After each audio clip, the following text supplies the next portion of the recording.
네, 코로나 확진자가 전국 곳곳에서 발생하고 있습니다. 상황이 좀 심각한데요. 이에 따라서 정부가 어제부터 사회적 거리두기 2단계를 전국으로 확대 시행을 했습니다. 하지만 전문가들 사이에선 선제적으로 이 3단계 격상을 해야 한다, 이런 이야기가 끊이지 않고 있는데요. 자, 중앙사고수습본부의 손영래 전략기획반장 연결해서 정부 계획 들어보도록 하겠습니다. 나와 계시죠? 예, 안녕하십니까. 네, 고생 많으십니다. 입니다. 자, 일단 요점부터 좀 먼저 확인하고 이야기를 좀 이어갔으면 좋겠는데, 어제 이 정세균 총리가 전공의 협의하고 이제 만나지 않았습니까? 예, 지금 이 전공의들이 일단 다시 의료 현장으로 돌아가고 있다는 소식은 좀 들리던데, 파업이 완전히 철회가 된 거는 또 아니다, 이렇게 주장을 하던데요. 상황이 어떤 예. 겁니까? 우선 정부 쪽하고 진정성 있는 대화를 하겠다고 이 선언을 했고, 네.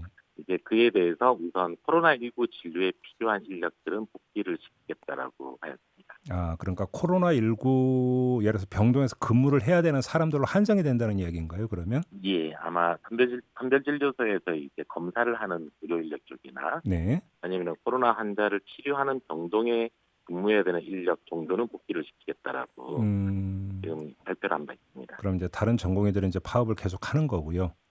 예, 그건 아마 앞으로 정부와 대화 상황을 보면서 결정을 하겠다라고 하는 예. 그런 계획인 것 같습니다. 지금 장승희 총리가 오늘 의사협회하고 좀 만날 계획이죠. 예, 의사협회 이 회장과 오늘 면담이 있습니다. 혹시 그 전에라도 계속 어떻게 물밑 대화는 좀 진행이 되어 왔습니까? 정부하고 의협하고? 실무적으로는 계속 다양한 논의들을 하고 있는 중입니다. 아, 그래요. 혹시 그럼 좀 오늘 좀 이렇게 좀 뭔가 좀 상황 변화가 있을 여지가 있을까요? 저희 쪽은 지금 그렇게 기대를 하면서 음. 계속 실무적인 대화를 하고 있는 중이고, 네. 가급적 좀 오후에 좋은 소식이 있어서 국민들께 걱정을 좀 덜어드리기를 바라는 바람. 그러게요. 좀 좋은 소식이 정말로 있었으면 좀 좋겠습니다. 좀 기다려 보도록 하겠고요. 예, 자, 코로나19 상황에 대해서 이야기를 좀 해야 될 것 같은데, 그냥 단도직입으로 지금 3단계로 가면 안 되는 건가요? 3단계에 대한 고민들이 좀 있긴 있습니다. 네. 저희도 어제 브리핑에서 밝혔듯이 금주의 상황을 보면서 음. 금주의 상황이 굉장히 중요하다고 판단을 하고 있습니다. 예. 금주 상황이 만약 이 계속적으로 환자가 증가하는 양상이 나온다 그러면 음. 이 3단계를 이제 정말 검토를 할 수밖에 없다라고 발표를 한 바 있습니다. 예. 다만 고민은 저희가 이 2단계를 올린 시기가 그렇게 많이 되지 않습니다. 예. 지난주 일요일 날 수도권에 대해서 좀 완화된 형태로 2단계로 올렸고 음흠.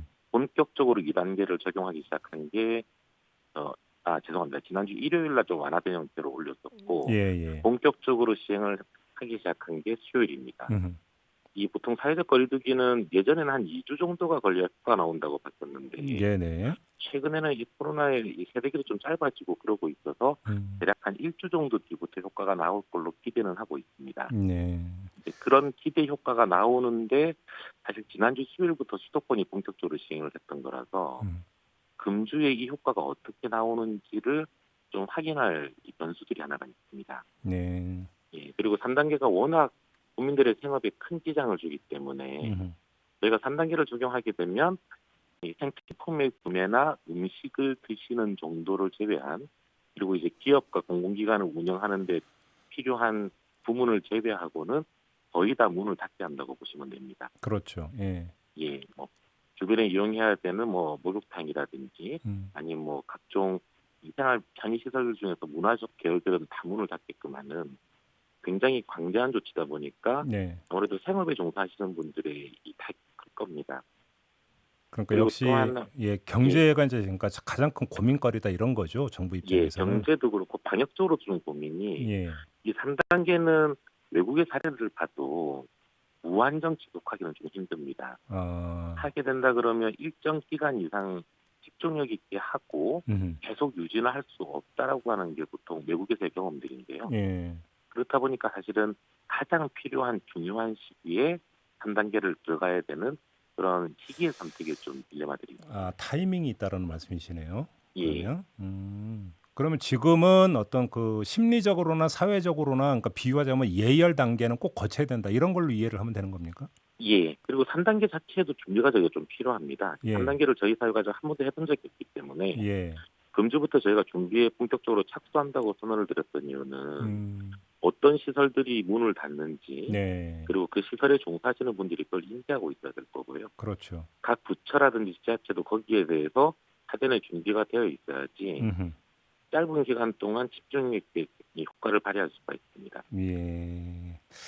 뭐 여러 가지 어려움이 있다라고 하는 것은 알고는 있습니다만 그럼에도 불구하고 좀 확산세가 좀 심각하기 때문에 계속 이런 이야기가 나오는 거 아니겠습니까? 예를 예, 들어서 지금 그렇습니다. 그 요건에 따르면 뭐 2주일 동안에 그 확진자 발생 수가 평균 100명 이상일 경우 이런 게 요건이잖아요. 예, 그런데 그렇습니다. 지금 뭐 이제 계속 지금 뭐 100명이 아니라 지금 거의 400명에 육박하고 있는 상황이고 그다음에 예, 정은경 본부장이 했던 이야기 어제 했던 이야기를 보면 이게 정점도 아니다라고 이야기를 했잖아요. 예, 앞으로도 더 올라갈 가능성이 있다는 이야기인데 예, 이 확산세만 놓고 본다면 사실은 좀 이게 그 타이밍을 잡는 건 좋은데 오히려 늦을 가능성도 있는 이걸 좀 우려하고 있는 거 아니겠습니까? 예. 그것 때문에 지금 저희도 그렇고 질병관리본부도 계속 매일 논의를 하면서 네, 이제 고민을 하고 있는 상황입니다. 그래요. 아까 말씀드린 것처럼 사실 기준이 절대적인 지표를 중심으로만 보고 싶지는 않습니다. 그 음, 지표가 다소 달성이 안 된다 하더라도 상황이 심각하면 3단계로 가야 될 겁니다. 네, 다만 지금은 증가 추이는 계속 좀 유지를 할 거라고 보고 있는 가운데 예,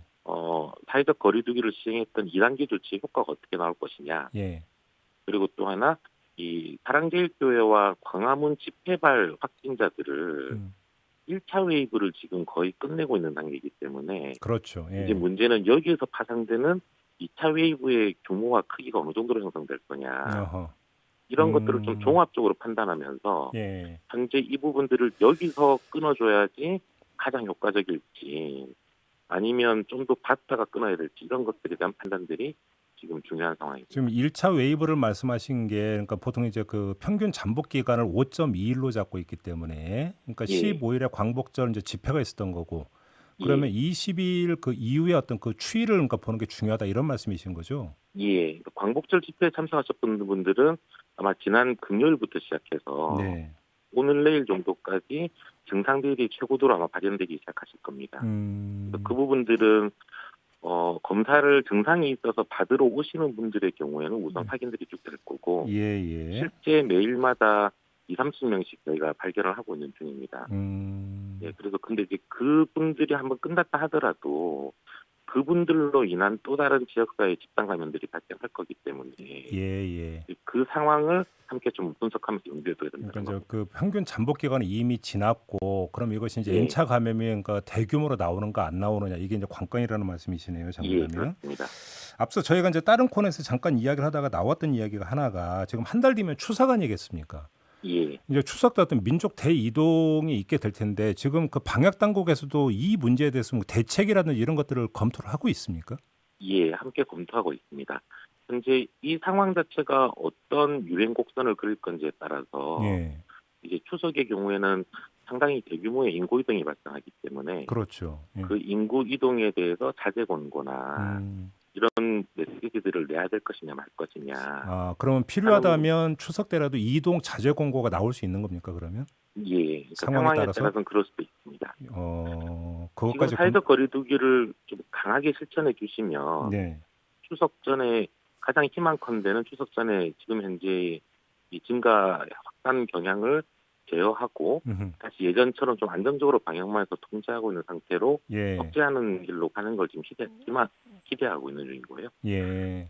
이제 이렇게 되지 않는다 그러면은 그 부분까지도 같이 검토를 해야 되는 상황입니다. 알겠습니다. 지금 반장님의 말씀을 정리를 하면 광복절 어떤 광화문 집회 어떤 그 2차 웨이브 그러니까 이제 N차 감염이 얼마나 이제 대규모로 확산이 되는가 안 되는가가 이번 주에 이제 대충 판가름이 나기 때문에 예, 그래서 이번 주가 중요하다는 말씀을 계속 하시는 거네요. 정리를 하면. 예, 그렇습니다. 알겠습니다. 이제 좀 다른 문제 좀 여쭤보겠습니다. 사랑제일교회 명단 일단 압수수색 통해서 확보를 했지 않습니까?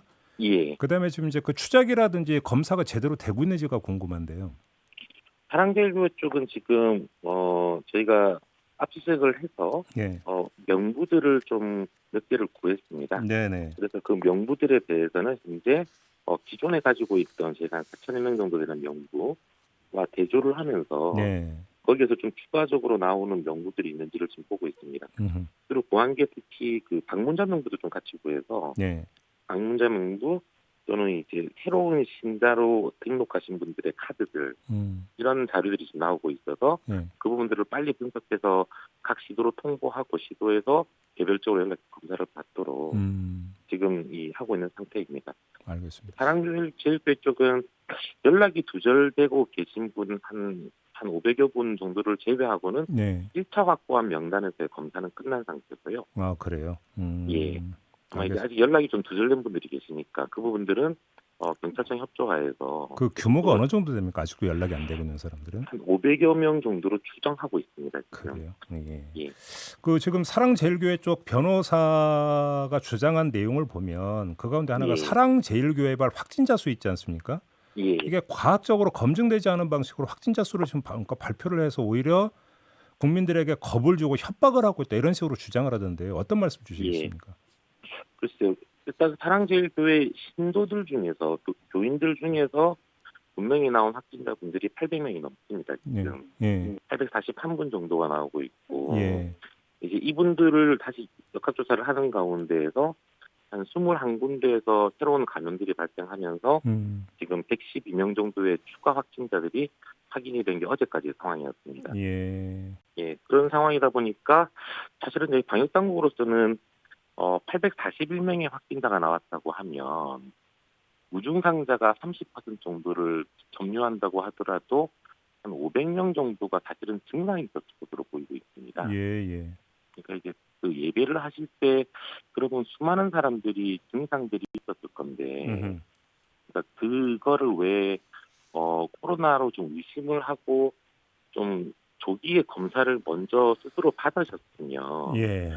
이렇게까지 큰 집단 감염은 안 나왔을 것 같다는 아쉬움은 지금 좀 있는 상태입니다. 알겠습니다. 근데 사랑제일교회 발이라고 이제 그 당국에서 발표를 하는 건 그럼 사랑제일교회 예배에 참석을 했다든지 예. 이제 거기 어떤 집회에 참석했다라는 응답을 받고 지금 집계를 하는 걸로 이해를 하면 되는 겁니까?